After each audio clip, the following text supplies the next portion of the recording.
Hi everyone, it's Mrs. Showman, and when I am not teaching art, I'm usually reading, and I have been enjoying the Lemonade Wars. I can't believe what's going on, and it has been such a hot summer. So let's jump into chapter 13 to see what is going to happen next. Chapter 13 is called Crisis Management. Crisis management is a noun.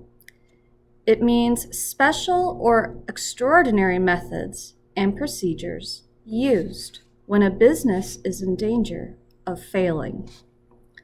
Sucker! Aw, man! You were schooled!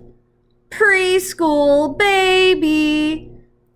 For the third time that afternoon, Scott Spencer had gotten the drop on Evan, dribbling around him and then hitting the easy layup.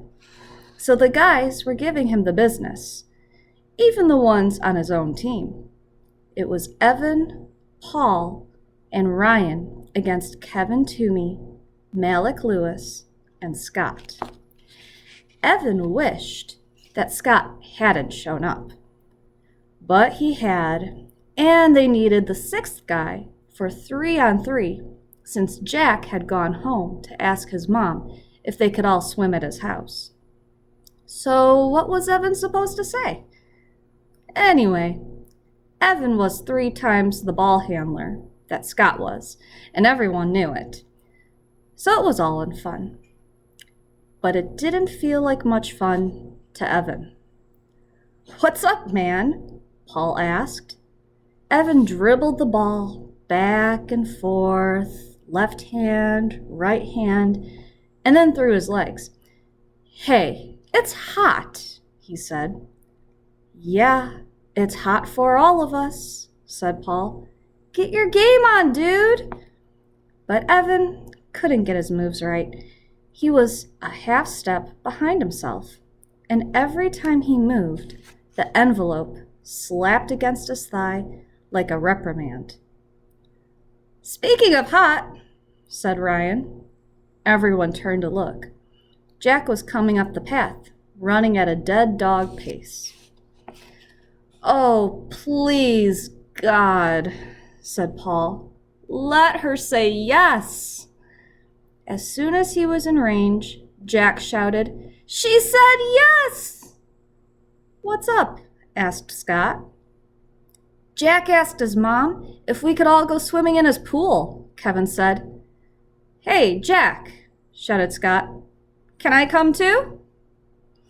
"Yeah, sure," said Jack, who'd stopped running toward them and was waiting for them to join him on the path. "Oh, great," thought Evan. But he wasn't about to turn down a dunk in a pool just because Scott Spencer would be there. Nobody wanted to go home for suits and towels. Kevin, Malik, and Ryan were wearing basketball shorts anyway, so they could swim in those. "We've got enough suits at the house," said Jack. "My mom saves all our old ones." At the house, Evan changed into one of Jack's suits. He wrapped up his underwear and shirt inside his shorts and put the bundle of clothes on the end of Jack's bed, next to all the other guys' piled up clothes.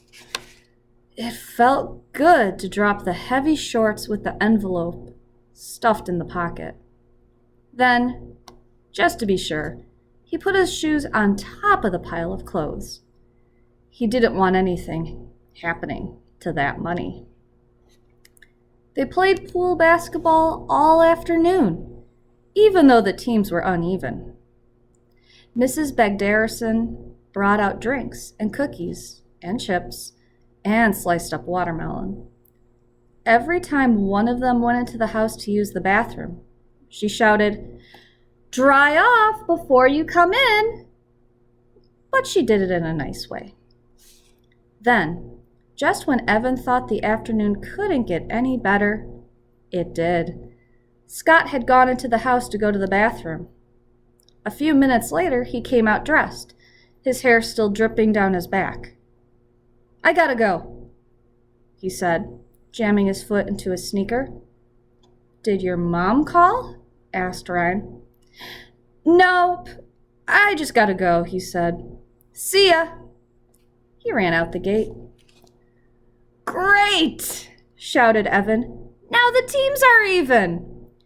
And they went back to playing pool hoops. Evan didn't think about Scott Spencer for the rest of the afternoon.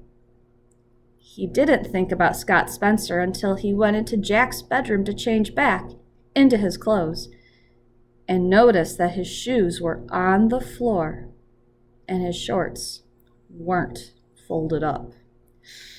Ooh. What do you think happened? What do you think is going to happen? Oh, man, what a good read. Be sure to check out the next chapter.